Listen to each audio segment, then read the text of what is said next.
We're back! And hornier than ever. Oh, we're getting close. We're getting so close. You know who went close and then went over the edge? By the way, we'll talk about that once we get there. Yeah, it's technically next episode, but we're getting whatever. I want to talk about something really quickly. We didn't pre-discuss this at all, so this is going to be new. Uh-oh, I'm so scared.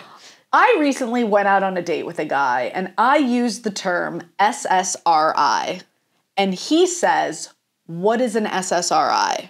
Wow, what a nice life he's probably lived. What a privilege. I don't care if you have never been depressed or not. Do you not live in the world?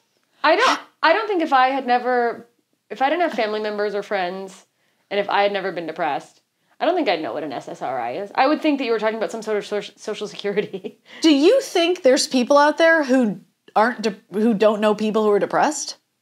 That's what's crazy to me. He goes, I don't know anyone who's ever been on an antidepressant or has had depression or anxiety. Did he just move to Los Angeles today?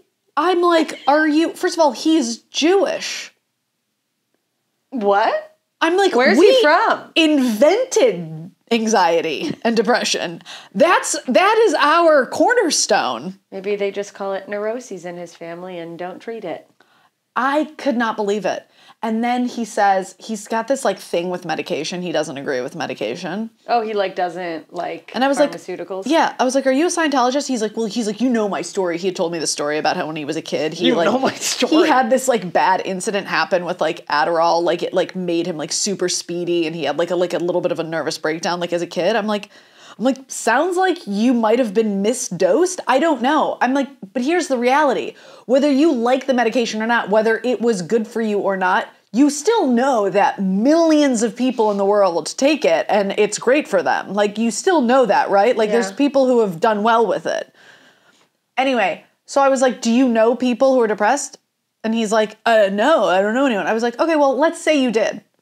What would you do if you found out they were on a medication? He's like, I'd want to sit them down and ask them why. I'm like, because they're depressed. I'm like, for what? What are you trying to get to the bottom of? He's like, I'm like, are you trying to persuade them not to be on the medication? And he's like, no, I just want to understand it. I was like, well, as long as you have this insatiable intellectual curiosity for someone's origin story of their mental health, do you have it for other illnesses? Like, are your friends with high blood pressure, are you sitting them down being like, hey, Eric, how's that blood pressure going? Just wondering, how's it work?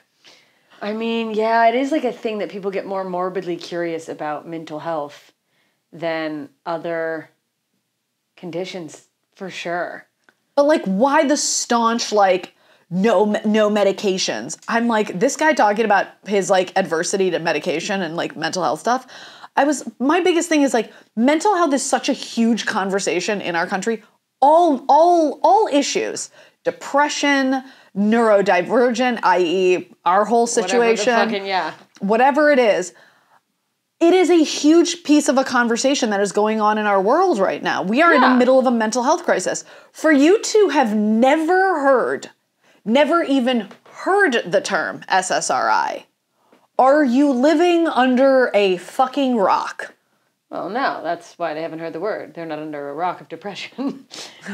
They are very No, heavy. I mean, it is like if someone... what's funny, because I think it's a thing a lot of people do. We forget our experience or what we're being... like, what we see or what we've learned is so biased based on the things that have happened to us that, especially as comedians, we are surrounded by mentally ill people all the time. Yeah. And a thing I regularly forget and then maybe twice a year remember is that actually most people don't want to kill themselves. Actually, most people have never thought about it. And I have to go, oh, really? Never? Really? Like I'm sure there's people who have undiagnosed mental illness and their family doesn't think anyone has mental illness because they're just avoiding it. Mm-hmm. But it is like a weird, I don't know. I kind of get being tepid about medication. That's why it took me so long to get on anything for my But here's the thing. For my Adderall, but it's because for my ADHD, which I now can't be on because of a physical issue. But my aversion to it was specifically because of people in my family who had trouble on medication. Yeah. It wasn't just made up out of nowhere. But you're not you're not doing this thing where you're like, I'm going to sit down the people in my life and be like, why are you on this? Why are you doing this? No. Because he doesn't agree with it. I was like, why aren't you just letting people have their own journey in life? Like, why would you sit down one of your friends to, you don't want to understand why they're on medication. You don't think they should be on medication because you think medication is wrong. Why are you imposing your beliefs about medications for mental health on your friends who it could be saving their life? It absolutely could be, and it does. But did he specifically say he wanted to talk to them so that they wouldn't be on it? That's what he was inferring. And then when I confronted him about that, he was like, no. I just meant like, I just wanted to understand. Like why they're on medication. I was like, what do you want to understand? I was like, that's why I said the whole thing about blood pressure. I was like, if you have an intellectual curiosity about why they're on medication for mental health issues, then are you sitting down everyone in your life being like, hey, Jerry, why insulin? You know? No, but I will say, people aren't necessarily going to love. No, I'm not even going to fucking justify what I'm saying. There's a blood test that tells you have high blood pressure. Mm-hmm. We're dartboards for most mental health professionals. They are... no, people go like, I'm on antidepressants because there's a chemical imbalance in my brain. And that is a real thing. But who looked at the chemicals in your brain? Yeah. And I think that is a failure of the medical system because there's this doctor, Dr. Aimée, who does do like these brain scans, doesn't take insurance. It's way too fucking expensive. Yeah, billions of dollars, psychotic. But he actually looks at the thing and he's done like looks at your brain and analyzes it based on the research and all these scans he has, where they can figure out, okay, there's something going on here that like your brain's not, your frontal lobe is firing off too much or not enough. Mm-hmm. And he's not anti-medication. He will then go, this specific type of antidepressant helps that thing in your brain, whether it's like the hypothalamus is overacting. Mm-hmm. So while I don't agree with someone just trying to get people off pills, I do think we need a better system. Because also how many people get put on the wrong thing and it completely fucks them up. Totally. Like when they're like, here's an antidepressant. By the way, it might make you want to kill yourself more. By the way, I agree with all of this. I'm hesitant to go on medication, but I would never, ever, if someone was on it, I would never be like... shame them. Or even ask them why. I would just be like, oh, you mean you're just living your life doing what you need to do to help to get by? Great, go for it. Well, yeah, it's also like, why are you on antidepressants? Take a wild guess. Take a fucking, I'll give you one good... It's for my anal fissures. Why do you think I'm on antidepressants? What if that's how tied the mental health is to your digestive system? That you have fissures because you're depressed. Even your brain, even your butthole is splitting. Yeah, but then like... Maybe all people who are bipolar have anal fissures. The split. Anal fissures? No. The split. It's... Maybe. I don't have anal fissures, though. That's the soundbite. That's how we're opening the episode. I don't have anal fissures, though. I mean, the thing is the mental health stuff does then cause physical issues, which is interesting because it's like if people, I don't know, people treat their mental health to have better mental health, but it can also greatly improve your physical health if you're having symptoms because of your anxiety. Yeah. That's the thing is that it's like, I don't know, I do feel like... I feel like people get mad at me when I say this, but I do feel like our medical system is really big on treating a symptom and not the root cause. But all that being said, it's like, no, just sit there and be depressed until you figure out the root. And it's like, I'm not going to make it to the root. Sometimes you need a Band-Aid. You have to fucking stop the wound and then figure out why you're gushing blood. Yeah. Yeah. I was talking about that this morning where I was talking about how my neck problems, like they're just so bad. And everybody's like, just take a painkiller. And I was like, I don't want to take a painkiller. That is a Band-Aid for a problem that is so deep at this point. Like, I need to figure out what's going on. Like, I'll be on painkillers for the rest of my life. Oh, yeah. And that's fucking America in a nutshell. You want to talk about mental health crisis, but also the opiate addiction. Yeah, same. Just take a painkiller. Also, that is the problem. Okay, this is the thing I'm actually really mad about. Not at you. At America.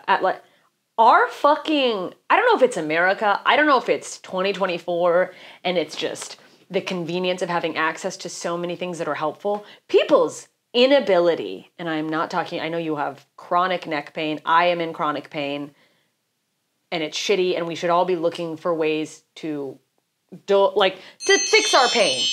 Our society's inability to spend 1 minute in pain, in discomfort, physical or emotional. People are, I need a Klonopin. I'm expired.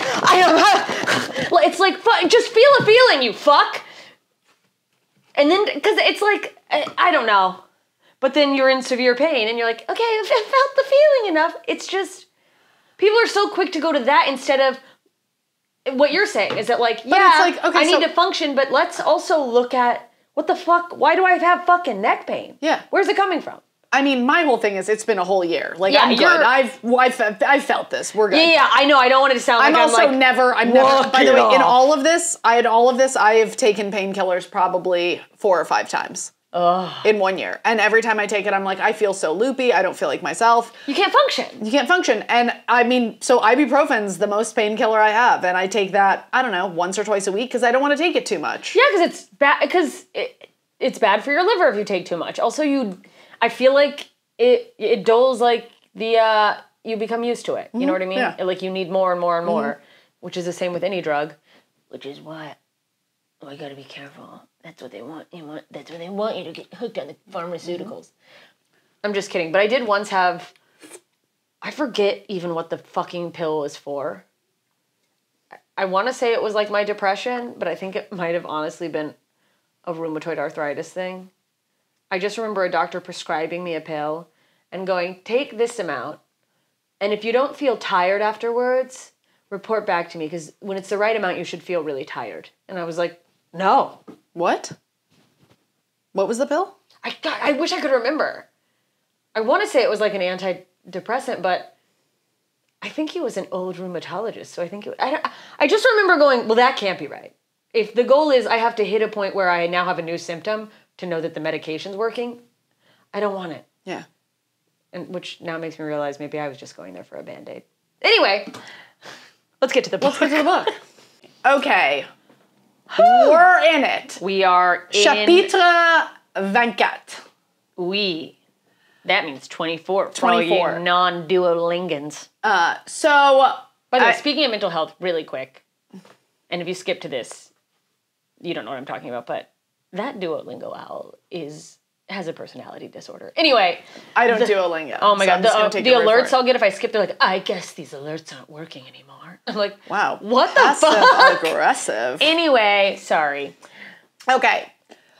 Chapter 24 opens. Farrah's back in the house. This is after she had fallen asleep in the garden with Tamlin. Tamlin carried her home. And because he had removed the glamour when they were in the garden, it's still off the next morning. Yeah, I didn't realize it was like gone. I thought it was a temporary in that moment thing. So, well, I think it would be weird if you like put it back. It's like, I don't know why I thought it was like the water or something. I undrugged you and now I'm going to redrug you. So it's just You've seen enough. Yeah. I only want you to see how hot I am. Yeah. He's insecure. He's like, I don't want you hitting on the servants. Which is hilarious because all of the servants are... It's so scary. Ago.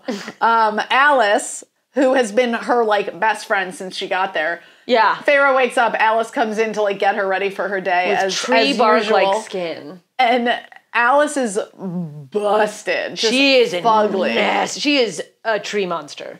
And needs lotion. Farrah's like, where's Alice? And Alice is like, you loon, I'm right here. And she's like, ugh. And she's like, ooh, you're fucking hideous. And then Faerie goes around and starts seeing, because the glamour's lifted, she's like, oh my God, all of the fairies are pretty much ugly. Yeah, thought I was seeing people. Also, she was seeing fairies that she goes in the garden. Yeah. And there are fairies she hadn't even seen before, and she realizes as she went out when she followed that knot was the puka. That was her dad. There was all these fairies just watching her. By the way, I love how they were so ugly that the glamour just totally erased them. Like that's how bad they were. It's like just cover anything scary. Imagine that happening to you. That you're just existing, and it's like Wait, I didn't make the cut? I mean, honestly, there's some times when I get to the Comedy Store where I'm just like, there's a few people I would love to not see while I'm here. So yeah, or I'd love to just glamour myself and fucking be hidden. I want to be hidden. Glamour me. I want to hide. I want to move stealthily. And let me tell you, they find you every time and they come right at you. With a conversation you don't give a shit about. Anyway. We're going to be naming names off camera to each other later. We're going to talk about this. Yeah, at least these fairies mind their own fucking business. So one little loophole that Farrah points out is she's like, well, I could see the adder. I could see... She couldn't see the adder. I could see the Suriel, the Naga, the Puka. I could see all of those. And he's like, oh, they're not in my court. I can't cover them. My glamour doesn't cover them. So it's like, okay, so you just hit all the things that were the least scary ones. But I could still, well, I guess, but then why couldn't she see the fucking adder? I don't know. The whole thing is like, Tamlin's like, oh, I'm doing you a really big favor. I'm protecting you. It's such a like man thing to think, no, I got it. It's not the same, but it feels like, I don't even know why I'm asking this question, but you ever have a man explain to you how to do something that you very much already know how to do? Yeah, and like you put are a tampon in. Currently in a position where, like, obviously I wouldn't have this job if I didn't know how to do the job. Uh-huh. Oh, I once was dating a guy and I said something to him and he said, you know why that's funny? And I was like, yeah, I know why it's funny. Yeah. Like he wanted to explain to me why he thought I was funny on accident. Yeah. You're like, oh, please explain to me why I've been successful in my career. Yes, please explain why I've managed to survive. Yeah. In any case, okay, so I want to get through this chapter because it is actually rather boring. Yeah, that's pretty much the most interesting thing. This chapter sucks. Then the next thing that happens, which both of us did not remember, Faerie goes to the garden the next day to paint, and there's a fairy's head on a spike. I had no recollection of this at all whatsoever. And then they find out it's from the Night Court, which is that guy Rhysand.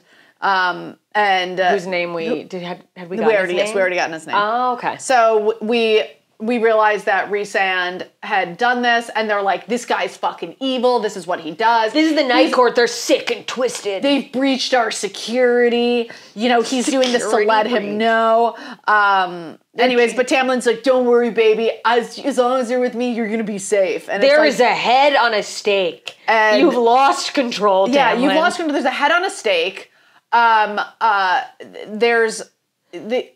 Anyway.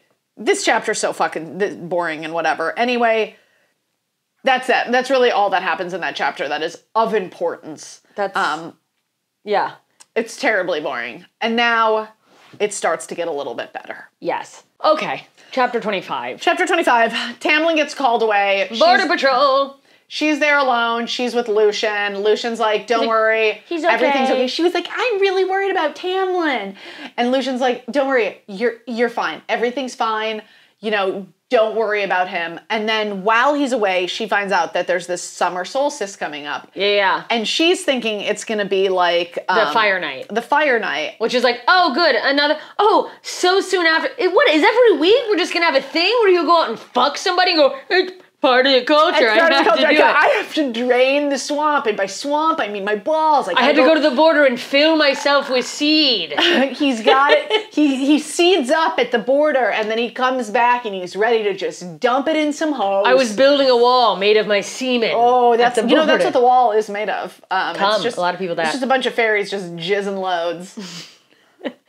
But she gets to go. It's not that. And they're like, no, this is exciting. You get to go. I guess it's normally in the summer court, but they're like, we're doing it. Yeah, there's a weird snafu with the summer court. So she's painting. Alice is like, you got to get ready for the celebration. She puts her in this like beautiful gown. I always love it when Alice gets her ready for something. It's like, come on, honey, we got to hoe you up. We got to make you look all sexy and beautiful. Because otherwise, no one's going to want to fuck you. Remember those days when you insisted on wearing a tunic, and now look at you wearing things, hugging them curves. Hugging them. By the way, is this the chapter where she like notices she has curves? Oh, every chapter. I never thought I'd be more than bone and muscle, and she's like, my womanly curves. Every chapter, I feel like she's discovering her curves. That is every chapter. I'm like, we get it. You're hot. I guess if moving on. as someone who has never really had curves, I guess if I woke up one day and had them, I probably would every morning go, oh, are they still here? Look at this thing. Look at, oh, wowie, She's twerking in a bathroom. I'm a bad bitch. When she said the whole, I've never been anything but bone and muscle, and I'm like, oh, so you were an athlete? What's wrong with that, Faerie? Boo-hoo, bitch. What are you body shaming women who are super fit and have low body fat? Well, ignore that. I had restarted my timer for the beginning of the episode. So, and she gets her all. My favorite also is every time Faerie comes down dressed up, Lucian's like, well, hot diggity damn, I'd fuck you with this dick or his dick. Anybody's dick. Someone's fucking Faerie. Somebody should fuck her. Wow, I can't believe the pig is looking put on lipstick. Look at this little human piglet. If it isn't a heap of trash with a bow on it that I would put my penis in if I could, respectfully. My goodness, you are fuckable. I wouldn't fuck you though, because I respect my best friend Tam Tam. Yeah, it is also like the level that they seem to say that fairies are in terms of beauty next to humans. Like it's this otherworldly. Mm-hmm. Yeah, put on the dress, Faerie. At best, you're gonna be a 3. I just think it's funny that like if fairies are so beautiful, how is it that some of them are so hideous then? Like, how is Alice so ugly? I think they're just so a thing. I don't know. By the way, I want to see a high fae who's ugly. I hope we get that at some point in this series. Yeah, it's also like, if humans are so much lesser than high fae, how is Tamlin attracted to her? It makes no sense. Yeah. It makes me think of this time in high school when I made out with this guy who went to another school. And he was this big buff like athlete dude. He was huge. It was crazy. I was like, is this guy on steroids? And for no reason, he decided to, in the middle of making out, go, I just want you to know that I don't really care about looks. I'm a personality guy. And I was like, wow, I've never felt worse. Thank you. You could have just kept that one inside. Those are inside thoughts. Thank you so much. Yeah, good job, dum-dum. I'm leaving now. Do we know where he is now? Probably bald, but I don't know where. Yeah, bald somewhere. Somewhere with a woman who is probably a hoot. Somebody should have a special called Bald Somewhere. And it's just, it's me. It's my special. It's about my coochie. So anyway, they start, oh my God, my jeans are crawling up my vagina. You made one coochie joke and now we're doing. And now my pussy's hungry. Okay, so. She gets dressed for the celebration. The celebration's underway. By the way, Tamlin's still not back. She's like, where's Tamlin? And so she's with Lucian. And she gets to the party, the food's popping, and there's fairy wine. And Lucian is like, girl, no fairy wine for you. Don't drink the wine. And she's like, oh, what, this wine? Go, go, go, go. Dude, houses the wine. Houses the wine, gets just full white girl wasted. And we were talking about this before. It's basically MDMA. Yeah, fairy wine is human Molly. Yeah. She's like rubbing herself, dancing in a field. There's all these, imagine, it's like, she's a human. There's all these higher creatures with magic, and then you just see this person doing the robot. That is how I'm imagining it. In her mind, she's like, yeah, elegantly spinning and hot. In reality, she's covered in sweat. She's like, yeah. And they're like, who's that woman making love to the hors d'oeuvres table? I want to lay you down by the fire. Making love to the hors d'oeuvres table. I'm going to be honest with you. That sounds fucking fantastic. That should be your special. Making love to the hors d'oeuvre table. Okay, so while she's dancing, there's a live band. There's some live entertainment. She goes over to the band. There's a fiddler. Turns out the fiddler is Tamlin, because Tamlin doesn't know how to let loose unless he's playing an instrument. Also, in the book, it's like, as he'd mentioned, if he wasn't a warrior or a high lord, he'd love to be a minstrel. And I'm like, he didn't mention that. I guess they're just... Also, by the way, what about being a fucking hack poet? Yeah. So those are the two things he went. He does the two lamest things ever. Hack limericks and fiddling. Yeah. Could you have picked a sexy... Have him play a saxophone. I know, right? It's like, what in the devil went down to Georgia hell is going on here? Give him a trumpet, for fuck's sake. And I say this as someone who loves bluegrass and redneck music, but you're a high lord. The spring court. Like anything but a fiddle. And he's the fiddler on the lawn. Fiddler on the lawn. Fiddler on the hoofs. Almost fully spit that out. Also, I just imagine his hands being so gigantic. How is he even playing a fiddle? I don't know. It just infuriates me. Like, if he's such a big guy, play the tuba, a wind instrument. A woodwind instrument. Please, something. I want to see those cheeks puff up. Something sexual. Hello, Faerie. Yeah. Ooh, something sexy. Just anything. Oh, when the saints go marching in. Oh, when the fairies go march. Okay, so. Anyways, they wander off to a meadow. By the way, she starts dancing for him. She's like, "Oh, look at Stamlin. Let me dance for you. Let me dance for you, Tam Tam," as you play that fiddle whittle. And he's just play my fiddle. And then he's like, anyway, they go. He's like, let's go somewhere so we can dance together, so she can give him a private dance. Hold me closer, tiny dancer. And then Tamlin kisses Faerie as they watch the sunrise together. Very romantic. Chapter 26, coming right up. Chapter 26. So the next morning, and by the next morning we mean the next afternoon. So everybody's hungover, especially Faye, who she went hard on that fairy wine. Just fucking had it. I'm dancing in the field, and then she woke up like, "What year is it? Where am I?" Now she's hung by the way, this is a scene, by the way, that I very much look forward to seeing what it's depicted as in the TV show. And I'm going to keep saying a TV show. I'm manifesting a TV show. So help me God, if they make this into a fucking movie. It's got to be a TV show. If this isn't a TV show, I will be irate. Don't you fuck this up, Sarah. Things are kind of boring, so I'm going to just get through this. So Tamlin gets a letter from the Winter Court. The Blight is taking people. The baby. And the Blight is getting farther and farther south.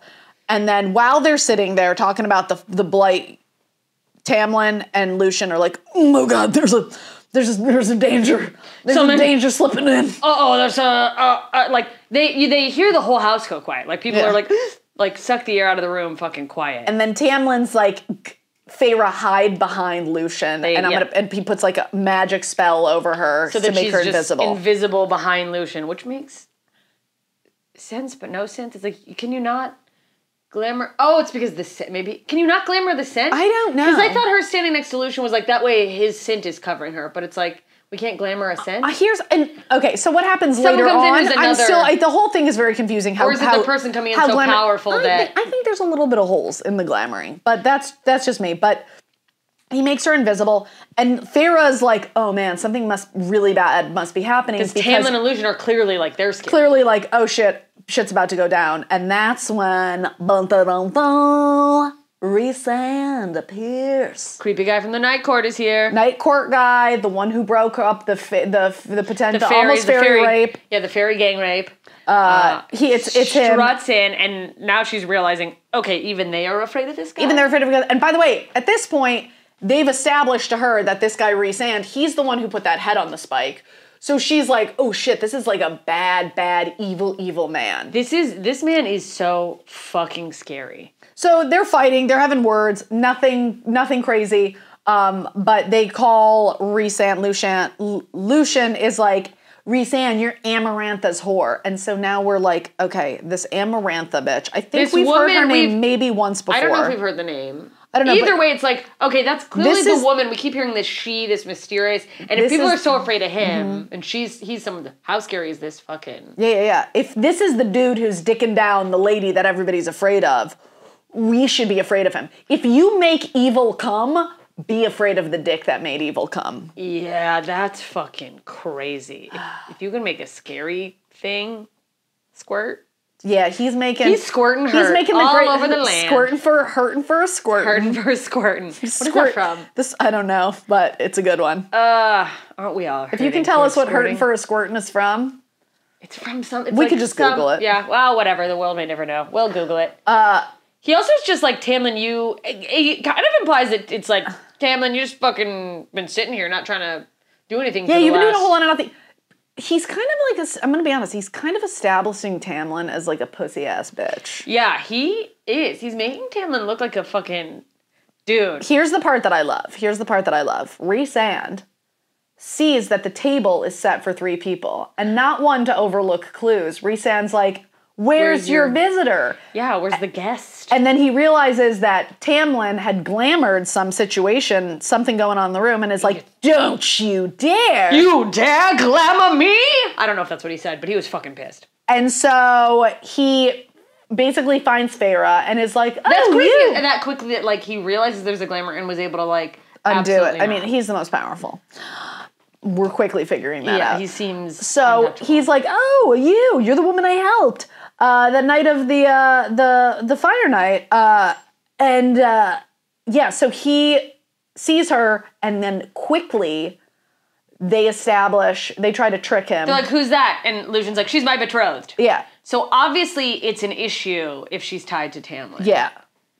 And so then he jumps inside her thoughts. He's like, gee, that's crazy. If that's your betrothed, why is she dreaming about boning Tamlin? Yeah, why is she there's a lot of dirty stuff going on She's having thoughts.